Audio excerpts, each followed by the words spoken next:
पहले बात करते हैं पिछले क्लास के होमवर्क डिस्कशन के बारे में। तो पहला क्वेश्चन क्या था कि अगर हमारे पास 24 अलग-अलग एलिमेंट्स हैं, तो उससे हम कितने अलग-अलग प्रकार के मैट्रिक्स बना सकते हैं, ठीक है?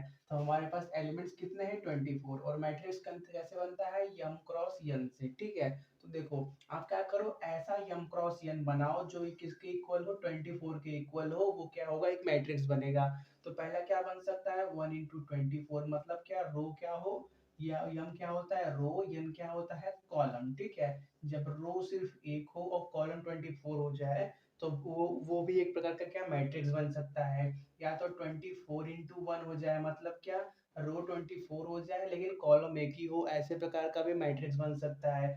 और क्या और आपका 2 इंटू 12 का बन सकता है, 12 इंटू 2 का बन सकता है। और क्या 3 इंटू 8 का बन सकता है, 8 इंटू 3 का बन सकता है। 3 हो गया 4, हाँ 4 का भी बनेगा। 4 इंटू 6 का बनेगा, 6 इंटू 4 का बनेगा।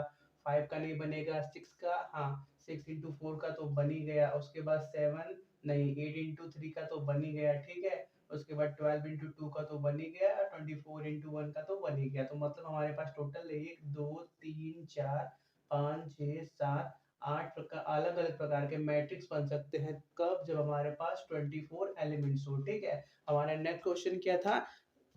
तो हमारे पास क्या था 3 क्रॉस 3 का मैट्रिक्स, ठीक है। तो 3 क्रॉस 3 में 9 प्लेस होंगे, उन 9 प्लेसेस को ऐसे बॉक्स से बना लेते हैं, ठीक है।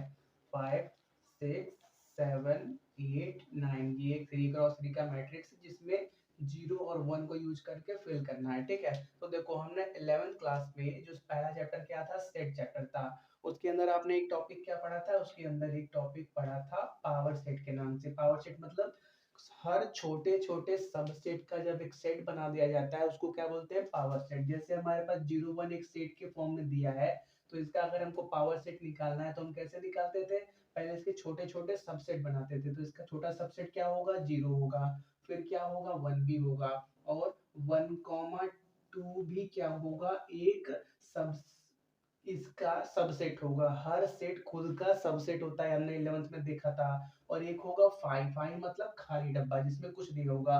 और जब इसको एक सेट के अंदर बड़े से सेट के अंदर बैठा दिया जाए तो ये पूरा ये क्या बन जाता है पावर सेट बन जाता है, ठीक है। और पावर सेट निकलता कैसे था 2 के पावर n से, जहाँ पे n क्या होता था नंबर ऑफ ऑब्जेक्ट। तो यहाँ पे देखो नंबर ऑफ ऑब्जेक्ट 2 है तो डायरेक्टली आप भी निकाल सकते हो 2 के पावर 2 मतलब क्या 4, और 1 2 3 4 आ भी रहे हैं, तो वही पावर सेट का कॉन्सेप्ट यहाँ पे लगेगा, ठीक है। तो देखो मतलब पावर सेट क्या बताता है, किसी भी दो अलग अलग एलिमेंट्स के छोटे कितने छोटे छोटे या उसके बराबर कितने अलग अलग एलिमेंट्स या सेट बन सकते हैं इसके बारे में बताता है, ठीक है। तो हमको क्या करना है 0 और 1 को यूज करके अलग अलग मैट्रिक्स बनाना है, वो छोटे भी हो सकते हैं और इस 3 क्रॉस 3 के भी हो सकते हैं, ठीक है। कहीं ऐसा लिखा नहीं है कि हमेशा 3 क्रॉस 3 का होना चाहिए, आप 1 क्रॉस 1 का भी बनाओ 2 क्रॉस 2 का भी बनाओ। तो देखो हमारे पास जगह कितने हैं 9 जगह हैं, तो हमारे पास n का वैल्यू कितना हो गया 9, n का वैल्यू 2 नहीं होगा, क्यों? क्योंकि देखो इस इतने जगह पे हमको फिल करना है, तो 9 जगह हो गए। हमको कभी भी जगह हमारा कांस्टेंट नहीं रहेगा, कभी हम क्या करेंगे 3 क्रॉस 3 का बनाएंगे तो 9 प्लेसेस लेंगे, अगर 2 क्रॉस 2 का बनाओगे तो वहां पे 4 जगह को लोगे, 1 क्रॉस 1 का बनाओगे तो वहां पे एक जगह को फिल करोगे। तो यहाँ इस टाइम पे n का वैल्यू किससे डिफाइंड होगा, ये जगह के नंबर से। तो जगह कितने हैं 9, तो 2 के पावर 9 करोगे तो आपके पास टोटल मैट्रिक्स मिलेंगे जो 0 और 1 को क्या बोलते हैं यूज करके बनेंगे, ठीक है। तो इसको आप सॉल्व करोगे तो आपके पास आएगा 512।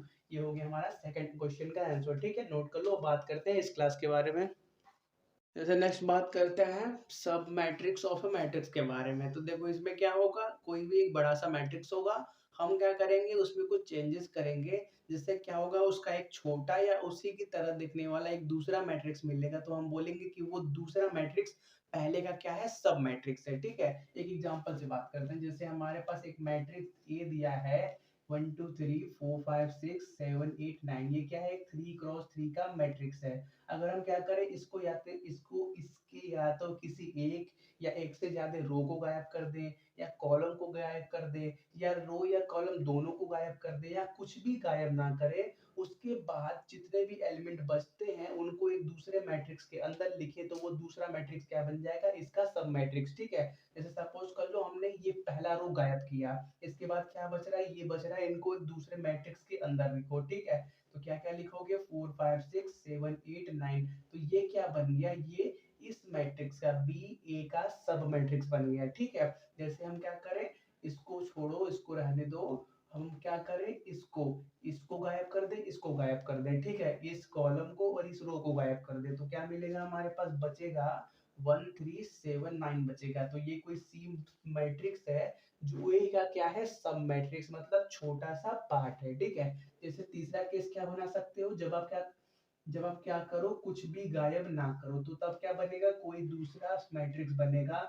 कुछ भी गायब नहीं करोगे तो जो भी बच रहा है उसको लिख दो, क्या बच रहा है, 1 2 3 4 5 6 7 8 9। तो ये भी क्या बन गया, इसका एक सब मैट्रिक्स बन गया। ठीक है, सब मैट्रिक्स में ऐसा कहीं नहीं लिखा कि हमेशा आपको एलिमेंट गायब करने पड़ेंगे, गायब कर भी सकते हो और नहीं भी कर सकते। एक सेकेंड, तो ये हो गया हमारा सब मैट्रिक्स और मैट्रिक्स के बारे में। ठीक है, तो जैसे आप क्या करो, अलग अलग एग्जांपल लो, उसमें क्या करो, कभी रो गायब करो, कभी कॉलम गायब करो, कभी दोनों गायब कर दो, कभी मत गायब करो, अलग अलग मैट्रिक्स बनाओ। ठीक है, नोट कर लो। नेक्स्ट बात करते हैं इक्वालिटी ऑफ मैट्रिक्स के बारे में। ठीक है, तो देखो इक्वालिटी ऑफ मैट्रिक्स के लिए दो चीज जरूरी है। पहला क्या, कि कोई भी दो मैट्रिक्स, सपोज कर लो ए और बी अलग अलग मैट्रिक्स हैं, ये तभी इक्वल माने जाएंगे जब इनका ऑर्डर क्या हो, सेम हो। ऑर्डर मतलब क्या, यम क्रॉस यन का वैल्यू सेम हो। और दूसरा क्या, इनके करस्पॉन्डिंग एलिमेंट्स का वैल्यू भी सेम हो। ठीक है, ये दो इंपॉर्टेंट कंडीशन है, जब ये दोनों कंडीशन वैलिड होंगे तभी दो अलग अलग मैट्रिक्स इक्वल कहे जाएंगे। ठीक है, जैसे सपोज कर लो ए मैट्रिक्स दिया है एक्स वाई अल्फा बीटा दिया है। ठीक है, और बी मैट्रिक्स आपका दिया है 1 2 3 4 दिया है। ठीक है, देखो ये इसका भी ऑर्डर 2 क्रॉस 2 का है, इसका भी ऑर्डर 2 क्रॉस 2 का है, मतलब इनका पहला कंडीशन फुलफिल हो गया कि ऑर्डर सेम होना चाहिए। अब देखो दूसरा क्या कंडीशन है, इक्वलिटी का, कि करस्पॉन्डिंग एलिमेंट भी सेम होने चाहिए। ठीक है, तो देखो यहाँ पे एक्स वाई अल्फा बीटा दिया है और यहाँ पे 1 2 3 4 दिया है, मतलब जो भी करस्पॉन्डिंग एलिमेंट होंगे वो सेम, उनका वैल्यू सेम होगा। ठीक है, जैसे इसको हम क्या बोलते हैं, A11 बोलते हैं। ठीक है, पहला रो पहला कॉलम का एलिमेंट, इसको A12 बोलते हैं, इसको A21, इसको A22, इसको क्या बोलते हैं, A11, इसको A12, इसको A21, इसको A22। कहने का मतलब इसके इस ए मैट्रिक्स के इसका वैल्यू A11 का वैल्यू बी मैट्रिक्स के A11 के बराबर होगा, मतलब यहाँ से क्या मिला, x का वैल्यू 1 मिला। अब वैसे ही ये वैल्यू इसके बराबर होगा, y का वैल्यू 2 मिल गया।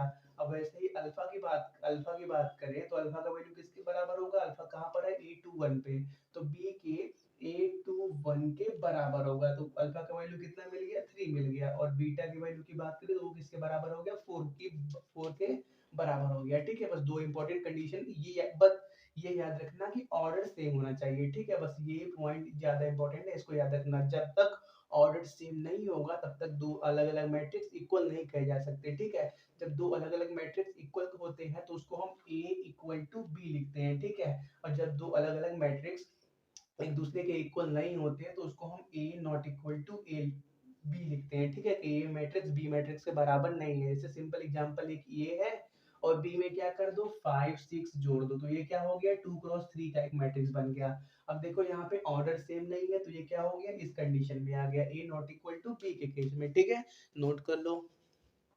नेक्स्ट बात करते हैं एडिशन ऑफ मैट्रिक्स के बारे में। ठीक है, तो उसका भी कॉन्सेप्ट ऑलमोस्ट सिमिलर ही है। ठीक है, उसमें भी क्या होता है, ऑर्डर सेम होना चाहिए, और ऑर्डर क्या होना चाहिए, सेम होना चाहिए। और जब एडिशन होगा तो हमेशा करस्पॉन्डिंग एलिमेंट्स का एडिशन होगा। ठीक है, करस्पॉन्डिंग एलिमेंट्स का एडिशन होगा। कोई भी ए मैट्रिक्स बनाओ, 7 8 9 2, बी मैट्रिक्स बनाओ 2 1 0 3, इनको क्या करना है, अगर ऐड करना है तो दो चीज देखना, कि पहला इनको ऑर्डर सेम होना चाहिए, तो ऑर्डर तो सेम है, 2 क्रॉस 2 का ये भी, 2 क्रॉस 2 का ये भी, मतलब इनको ऐड करा जा सकता है। तो अब हम क्या कर सकते हैं, a प्लस बी कर सकते हैं। तो a प्लस बी से क्या होगा, एक नया मैट्रिक्स मिलेगा। मैट्रिक्स कैसे मिलेगा, करस्पॉन्डिंग एलिमेंट को ऐड करके, तो इसको ऐड करो इसके साथ, तो 7+2 मतलब क्या, यहाँ पे 9 आएगा। ठीक है, तो 9 हो गया। इस 8 को ऐड करो 1 के साथ, तो 8 1 9 आ गया। 9 को ऐड करो 0 के साथ, तो यहाँ पे क्या आ गया, 9 आ गया। 2 को ऐड करो 3 के साथ, तो यहाँ पे क्या आ गया, 5 आ गया। तो ये जो नया मैट्रिक्स मिला है, इसको हम क्या बोलेंगे कि a प्लस बी का ये सम है। ठीक है, और एडिशन वाला जो मैट्रिक्स होता है उसका एक इंपॉर्टेंट प्रॉपर्टी ये होता है कि जिन भी ऑर्डर को आप ऐड करोगे, जो रिजल्टेंट मैट्रिक्स मिलेगा उसका भी ऑर्डर सेम होगा। तो इसका भी ऑर्डर कितना है, 2x2 का है। ठीक है, तो ये हो गया हमारा इसके बारे में, एडिशन ऑफ मैट्रिक्स के बारे में। ठीक है, यहाँ पे बस इंपॉर्टेंट पॉइंट ये है। अब बात करते हैं multiplication of A matrix bye a scalar. ठीक है, देखो कोई मैट्रिक्स दिया होगा, उसमें क्या करेंगे, कोई स्केलर क्वांटिटी से मल्टीप्लाई करेंगे तो क्या होता है। ठीक है, तो देखो जैसे हमारे पास एक मैट्रिक्स दिया है 1 2 7 8। ठीक है, अगर इसमें हम क्या करना है, कोई स्केलर क्वांटिटी k को मल्टीप्लाई करना है तो उसको कैसे लिखेंगे, a इंटू के लिखेंगे। तो नया मैट्रिक्स क्या होगा, जो k का वैल्यू है वो हर जगह मल्टीप्लाई होगा। ठीक है, तो नया मैट्रिक्स कैसा बनेगा, k8 k7 into k2 into k8 ऐसा बनेगा। ठीक है, सपोज कर लो k का कोई भी वैल्यू मान लो, पॉजिटिव या नेगेटिव, इंटीजर, फ्रैक्शन, कुछ भी। ठीक है, k का वैल्यू 1 लोगे तो क्या होगा, हर जगह 1 मल्टीप्लाई में होगा। k का वैल्यू 2 लोगे तो हर जगह 2 मल्टीप्लाई में होगा। ठीक है, k का वैल्यू 3 लोगे तो हर जगह 3 मल्टीप्लाई में होगा। जैसे k का वैल्यू 3 लोगे तो क्या होगा, इसमें मल्टीप्लाई करो तो जो नया मैट्रिक्स बनेगा वो कैसा कहलाएगा, 3a के बराबर। सॉरी, k का वैल्यू 3 के लिए नया मैट्रिक्स कैसा लिखेगा, 3a के बराबर, क्योंकि k इसके साथ मल्टीप्लाई में हुआ। तो 3 मल्टीप्लाई करो तो 3 21 6 24, तो ये हो गया नया मैट्रिक्स। ठीक है, जब भी कोई स्केलर क्वांटिटी मल्टीप्लाई करोगे तो वो हर जगह मल्टीप्लाई में होगा। ये बात हो गई इसके बारे में। अब नेक्स्ट बात करते हैं दो अलग अलग मैट्रिक्स के मल्टीप्लिकेशन के बारे में। ठीक है, इसको नोट कर लो। देखो दो अलग अलग मैट्रिक्स का मल्टीप्लिकेशन का ऑर्डर आपने 11th के मैट्रिक्स में तो पढ़ा है, सॉरी 12th के मैट्रिक्स में तो पढ़ा ही होगा। ठीक है, थोड़ा सा उसी को रिकैप कर लेते हैं, और कुछ नया नहीं है। तो वही पुरानी बात है कि दो मैट्रिक्स अगर ए और बी है तो क्या होना चाहिए, column of A should be equal to row of B. जब ऐसा कंडीशन लगेगा तभी आपका मल्टीप्लिकेशन पॉसिबल है। ठीक है, जैसे ए आपका एक मैट्रिक्स बनाओ 2 1 3 3 2 0, और बी एक मैट्रिक्स बनाओ 1 2 3 4 5 6। तो इसका पहले ऑर्डर लिखा जाए तो इसका ऑर्डर कितना होगा, क्योंकि दो रो तीन कॉलम है तो 2 इंटू 3। ठीक है, और इसका ऑर्डर कितना है, 3 इंटू 2 है। ठीक है, तो देखो मल्टीप्लिकेशन तभी पॉसिबल है जब ए का कॉलम बी के रो के नंबर के बराबर हो। तो ए का कॉलम कितना है, 3 है, और बी का रो कितना है, रो 3 है। मतलब ये क्या है, यहाँ पे मल्टीप्लिकेशन हो सकता है। और मल्टीप्लिकेशन कैसे होगा, सिंपल यार, जो आपने देखा हुआ है, इसको उठाओ इस पे बैठाओ। ठीक है, इसको उठाओ इस पे बैठाओ, और करस्पॉन्डिंग एलिमेंट को क्या करो, ऐड करते जाओ, तो आपको अलग अलग पोजीशन के क्या मिलेंगे, मैट्रिक्स मिलेंगे। ठीक है, जैसे इसको मल्टीप्लाई करोगे तो कैसे लिखोगे, ए क्रॉस बी लिखोगे। ठीक है, तो देखो मल्टीप्लाई करो, पहले क्या करोगे, 2 को 1 में मल्टीप्लाई करोगे तो क्या मिलेगा, 2 प्लस 1 को 3 में करो तो 3 मिलेगा, 3 को 5 में करो तो कितना मिलेगा, 15 मिलेगा। ये हो गया पहले पोजीशन का। ठीक है, फिर इसको क्या करो, इसमें मल्टीप्लाई करो, तो 2 को 2 में मल्टीप्लाई करो तो 4, 1 को 4 में तो 4, फिर 3 को 6 में करोगे तो कितना मिलेगा, 18 मिलेगा। इतना हो गया।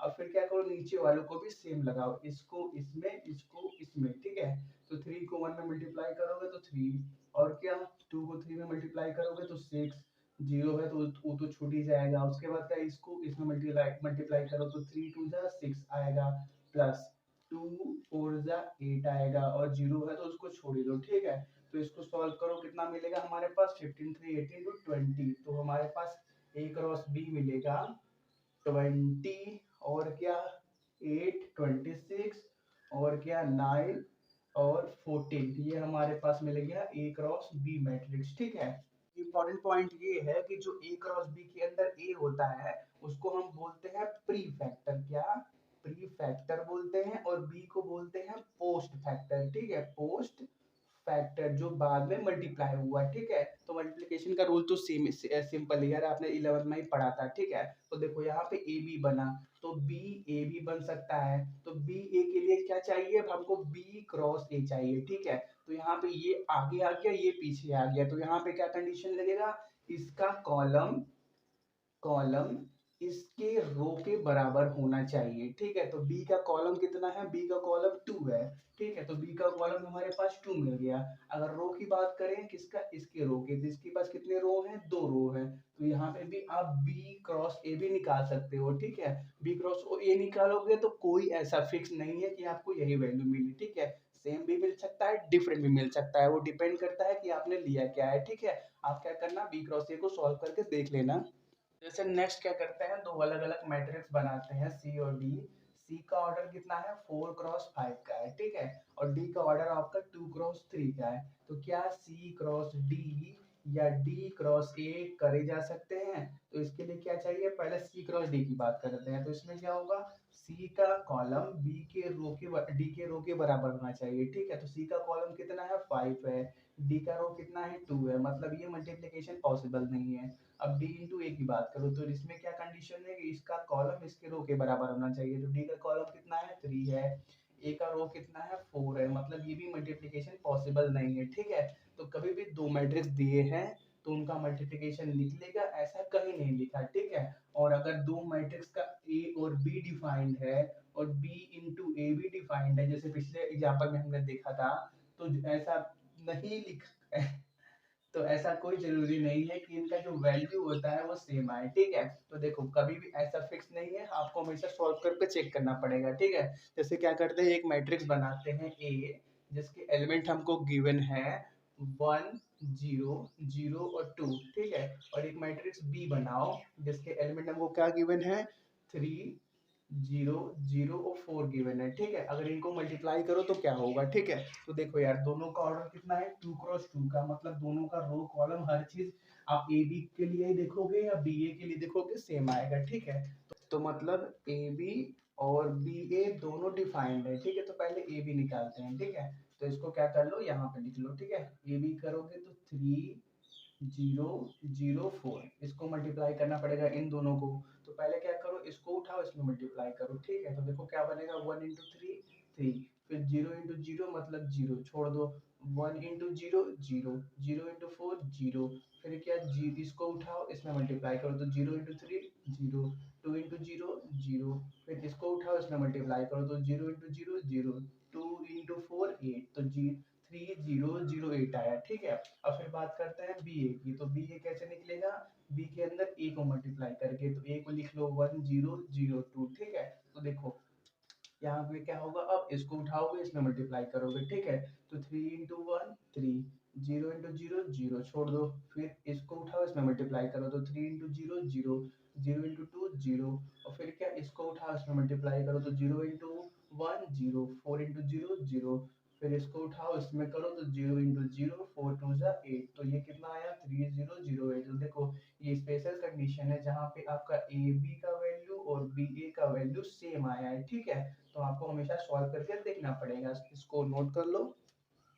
नेक्स्ट बात करते हैं अपर ट्रायंगुलर मैट्रिक्स और लोअर ट्रायंगुलर मैट्रिक्स के बारे में, ठीक है। तो इसके लिए सबसे पहले कंडीशन क्या है कि आपके पास स्क्वायर मैट्रिक्स होना चाहिए। तो पहले क्या करते हैं, 3x3 का एक मैट्रिक्स बना देते हैं, ठीक है। जिसके element a11 a12 a13 a21 a22 a23 a31 a32 और a33 गिवन है, ठीक है। ये क्या है, 3x3 का मैट्रिक्स है। तो देखो अपर ट्रायंगुलर मैट्रिक्स के लिए कंडीशन सिंपल सा है कि जब भी आपका i ग्रेटर देन j हो जाए तो आपका वैल्यू ए आई जे का किसके बराबर हो जाएगा, 0 के बराबर हो जाएगा, ठीक है। सिंपल सा यही एक रूल है, ठीक है। कहाँ i का वैल्यू कहाँ पे j से ज्यादा है, बस ये देखो, ठीक है। तो आई जे देखो यहाँ पे ज्यादा है आई का वैल्यू, यहाँ पे ज्यादा है आई का वैल्यू, यहाँ पे ज्यादा है आई का वैल्यू, ठीक है। तो जब भी आई का वैल्यू जे से बड़ा होगा तो ये तीनों क्या हो जाएंगे, जीरो हो जाएंगे, ठीक है। तो ये तीनों क्या हो गए, जीरो हो गए, ये भी जीरो, ये भी जीरो, ये भी जीरो।